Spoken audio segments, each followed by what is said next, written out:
Sa farm na ito sa Laguna, pinalalaki at pinararami ang baka at kalabaw para sa kanilang gatas. Kaya naman mabusisi sila sa mga ipinapakain sa mga alaga. Alam nyo ba na merong espesyal na uri ng damo na pinapakain sa mga baka para mas tumaas yung nutritional value ng kanilang gatas? At yan ang gagapasin natin ngayon. Hello po, sir!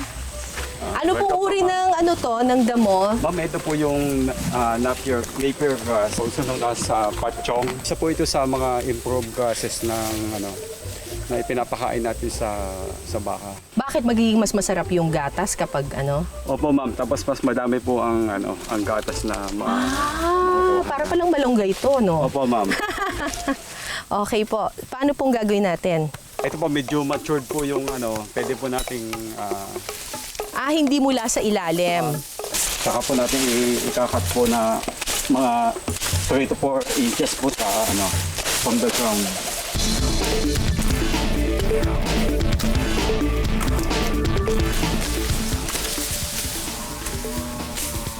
Ayan na, humihingi na ng pagkain.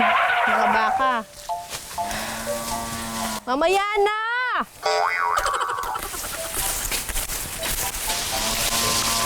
Hulo, nagre-reklamo na yung baka. Yung baka, sabi niya, nasaan na yung pagkain ko? Ingay ng baka. Parang ano lang tubo.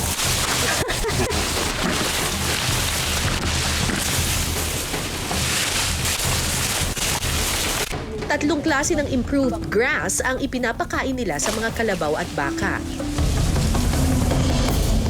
Ito ay ang Napier, sorghum at Mombasa. Mas maano to mas makapal. Pagkatapos magtabas ng damo, ready na ito para i-deliver sa mga kalabaw at baka. Sa isang araw, nakakaubos ng 55 kilos ng damo ang mga baka at kalabaw sa farm na ito. Ayan. Naload na natin lahat. Medyo marami-rami ito, kaya gagamit tayo ng traktora para dalhin ito doon sa mga baka. Social itong mga bakang to, hinakatira ng pagkain. Kaya ko nga bang paandarin to? Kaya ma'am, tatagilan po muna natin ha. Kuya, talian nyo na! Naku, walang gasolina. Diyos ko, Lord! Kuya, wait lang! Pwede ba bababa? Ha? Makakababa ba dyan?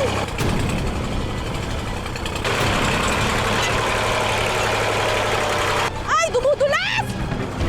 Okay, tama na. Mula sa taniman ng damo, ibabiyahe ito ng 10 minuto papunta sa kulungan ng mga kalabaw at baka. Ma'am, hanggang doon. Hanggang saan? Hindi ba ako tatagilid na ganon? Hindi po, okay. Kuya, tatagilid ako!